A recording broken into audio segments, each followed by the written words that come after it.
Angin sore itu lengket seperti sirup kental yang baru saja tumpah.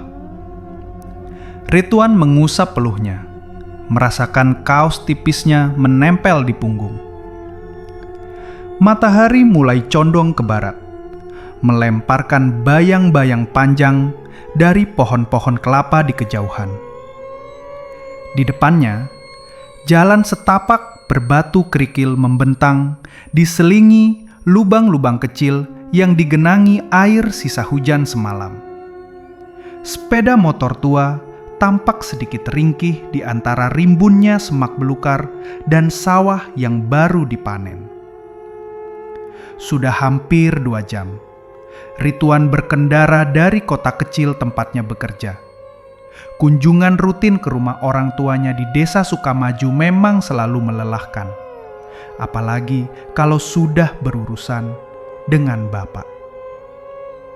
Ridwan, kamu ini kapan mau serius cari kerja yang benar?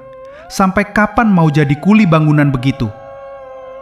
Suara bapak masih terngiang di telinganya, seolah angin sore membawanya dari balik punggung. Pagi tadi sebelum Ridwan pamit, perdebatan itu kembali pecah. Bapak selalu ingin Ridwan jadi PNS atau setidaknya kerja kantoran. Sementara Ridwan dengan ijazah SMA pas-pasan merasa bersyukur bisa dapat pekerjaan apapun.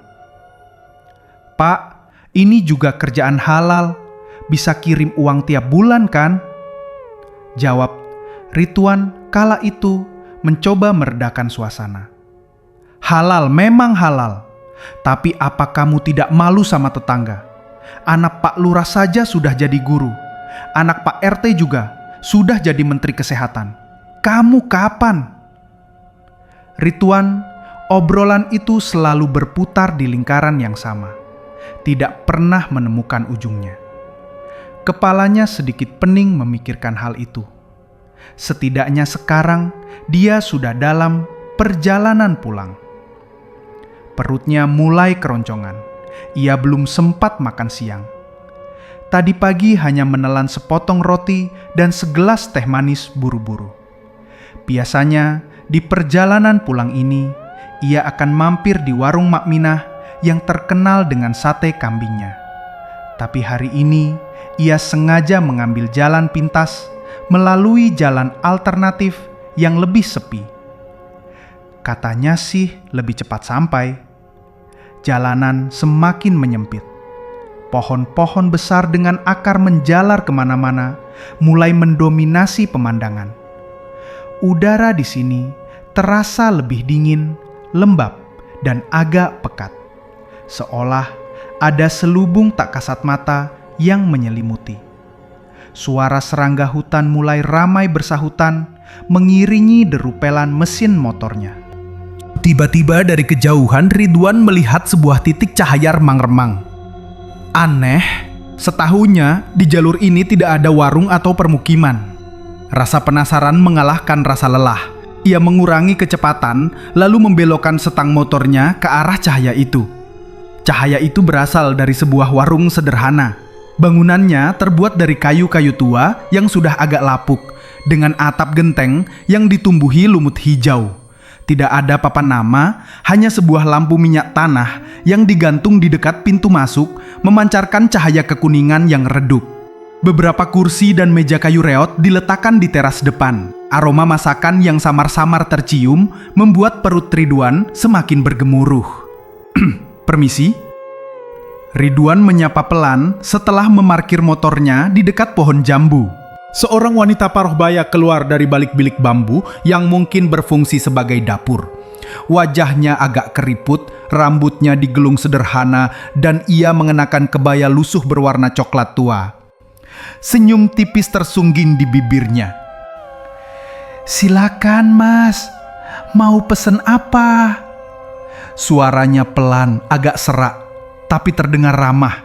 Ridwan mengamati sekeliling. Warung ini sangat sepi, tidak ada pelanggan lain. Di dalam hanya ada sebuah meja panjang dengan beberapa piring kosong. "Ada makanan apa, Bu?" tanyanya.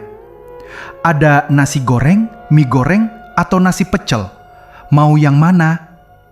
Mata Ridwan tertumbuk pada nasi pecel. Ia memang penggemar nasi pecel. "Nasi pecel saja, Bu. Pedas ya," pintanya. "Siap." Wanita itu masuk kembali ke dapur. Ridwan duduk di salah satu bangku kayu. Ia mengeluarkan ponselnya, mencoba melihat sinyal, tapi nihil. Di sini memang jarang ada sinyal. Ia memasukkan kembali ponselnya ke saku celana. Pandangannya mengarah ke jalanan di depan warung. Jalanan itu tampak lengang, bahkan lebih sepi dari yang ia kira. Tidak lama kemudian, wanita itu keluar dengan sepiring nasi pecel dan segelas air putih. Aroma bumbu kacang yang gurih dan wangi daun kemangi langsung menyeruak membuat liur Ridwan menetes. "Silakan, Mas." Ridwan mulai makan. Rasanya luar biasa. Bumbu pecelnya pas, sayurannya segar, dan ada potongan tempe goreng yang renyah. Ia makan dengan lahap, melupakan sejenak kerisauan soal bapak dan masa depannya. Di tengah kunyahan, ia melihat ke arah dapur. Wanita itu sedang berdiri di ambang pintu, menatapnya dengan senyum tipis yang sama. Entah mengapa, ada perasaan aneh yang tiba-tiba menyergapnya, seperti ada sesuatu yang tidak biasa dari tatapan itu. Meski senyumnya ramah, setelah menghabiskan nasi pecelnya, Ridwan merasa kenyang dan puas. "Enak sekali, Bu," pujinya. "Jadi berapa semuanya?" "Rp2.000 saja, Mas," jawab wanita itu. Ridwan merogoh saku, mengeluarkan selembar Rp2.000. "Kembaliannya ambil saja, Bu," katanya. "Terima kasih, Mas. Hati-hati di jalan ya." Ridwan mengangguk lalu beranjak menuju motornya. Saat ia menyalakan mesin, ia sempat menoleh ke arah warung. Lampu minyak tanah masih menyala, memancarkan cahaya redup. Tapi entah mengapa, warung itu tampak lebih gelap dan sepi dari sebelumnya. Seperti ada kabut tipis yang menyelimuti. Ia berkedip sekali, lalu menggelengkan kepala. Mungkin cuma perasaannya saja.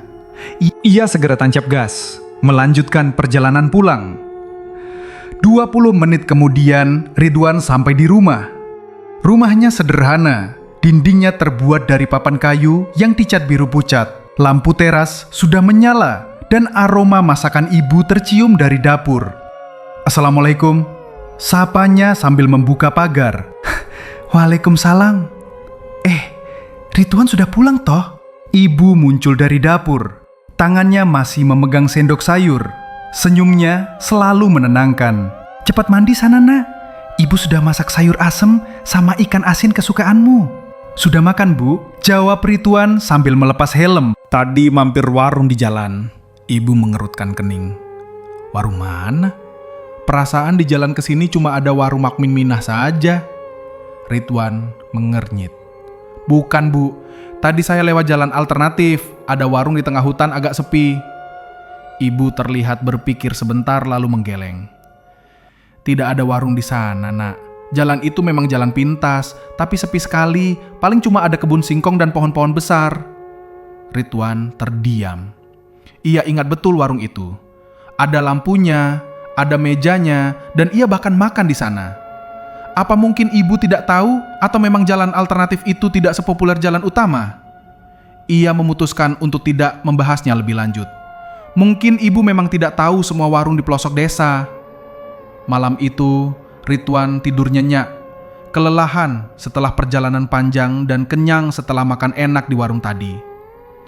Tapi menjelang tengah malam, ia terbangun karena rasa mual yang luar biasa. Perutnya terasa diaduk-aduk. Ia segera berlari ke kamar mandi dan memuntahkan seluruh isi perutnya. Rasanya pahit dan asam. Ia terbatuk-batuk. Punggungnya pegal. Ibu yang mendengar suara itu segera menghampiri. "Ridwan, kamu kenapa, Nak?" "Mual, muntah," jawab Ridwan. Suaranya serak. Ibu mengurut tengkuk Ridwan. "Mungkin masuk angin. Coba minum air hangat dulu." Keesokan harinya mual itu belum juga hilang. Ridwan merasa lemas. Ia tidak bisa makan apa-apa. Bahkan hanya minum air putih pun terasa berat. Setiap kali mencoba makan, perutnya langsung bereaksi dan ia akan muntah lagi. Sudah 3 kali muntah ini, kata ibu cemas. Mau ibu panggilkan dokter desa? Ridwan menggeleng pelan. Tidak usah, Bu. Mungkin cuman kecapean. Tapi kondisi Ridwan semakin memburuk. Hari kedua ia sudah tidak bisa bangun dari tempat tidur. Wajahnya pucat pasi, bibirnya kering. Bapak yang biasanya keras kini terlihat khawatir.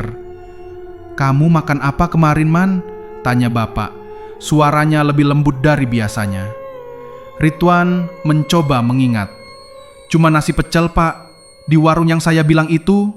Bapak dan ibu saling pandang. Ada kilatan aneh di mata bapak, seolah ia teringat sesuatu. Jalan alternatif itu ya? Tanyanya pelan. Ridwan mengangguk lemah. Di sana memang sering kejadian aneh-aneh, Man, kata bapak. Suaranya pelan dan berhati-hati. Dulu ada beberapa orang yang bilang pernah lihat warung di sana, tapi kalau dicari lagi warungnya tidak ada. Ridwan merasa merinding. Jadi ibu benar dan bapak juga tahu. Jangan-jangan kamu makan di warung gaib, Nak, bisik ibu. Matanya membesar. Ridwan ingin membantah, tapi tubuhnya terlalu lemas. Ia hanya bisa mengerang pelan saat gelombang mual kembali menyerang. Memasuki hari ketiga, Ridwan sudah seperti tak berdaya.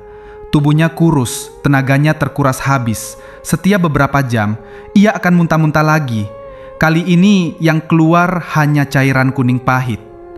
Ibu sudah menyiapkan berbagai ramuan herbal, tapi tidak ada yang mempan. Kita panggil Ustaz Rasid saja, Bu, kata bapak akhirnya. Raut wajahnya menunjukkan keputusan yang bulat. Ustaz Rasid adalah tokoh agama yang sangat disegani di desa itu.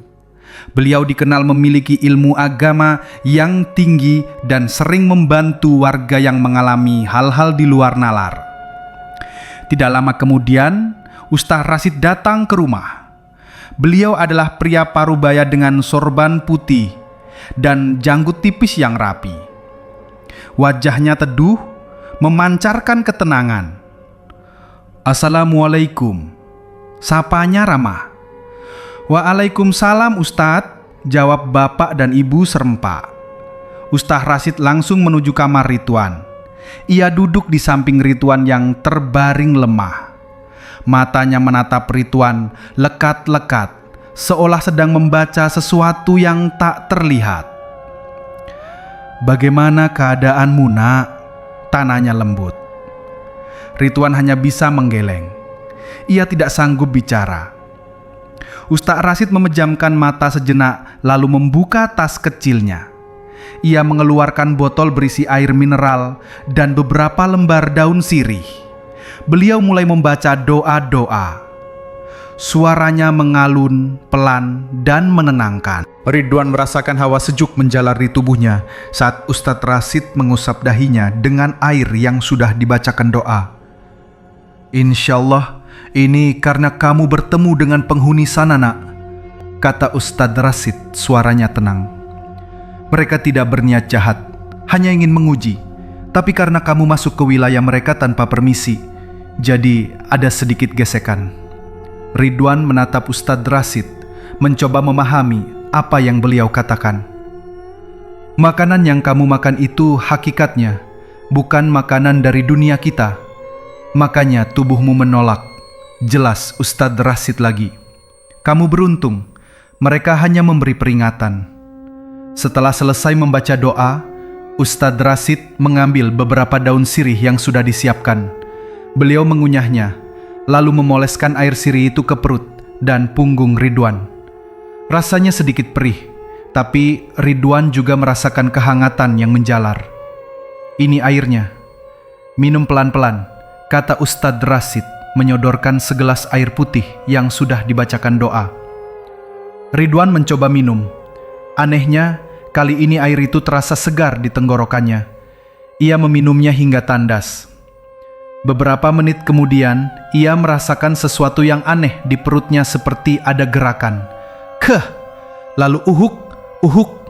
Ridwan batuk keras, dan kali ini yang keluar dari mulutnya bukan lagi cairan, melainkan seperti gumpalan kecil berwarna kehitaman bercampur dengan sedikit lendir. baunya anyir dan busuk. Bapak dan ibu terkesiap. Ustadz Rasid hanya mengangguk pelan. "Alhamdulillah," kata Ustadz Rasid. "Itu kotoran dari makanan yang kamu konsumsi sudah keluar."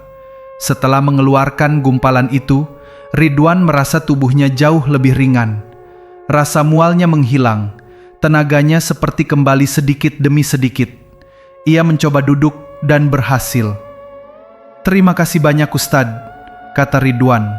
Suaranya masih serak, tapi lebih jelas. "Syukurlah nak.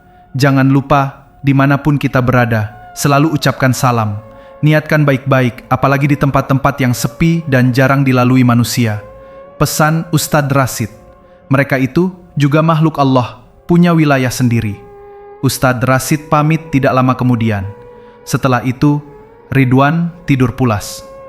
Saat terbangun ia merasa jauh lebih baik. Perutnya sudah tidak mual dan ia bahkan merasa lapar. "Hungry. Bu, ada makanan?" Tanyanya membuat ibu tersenyum lega.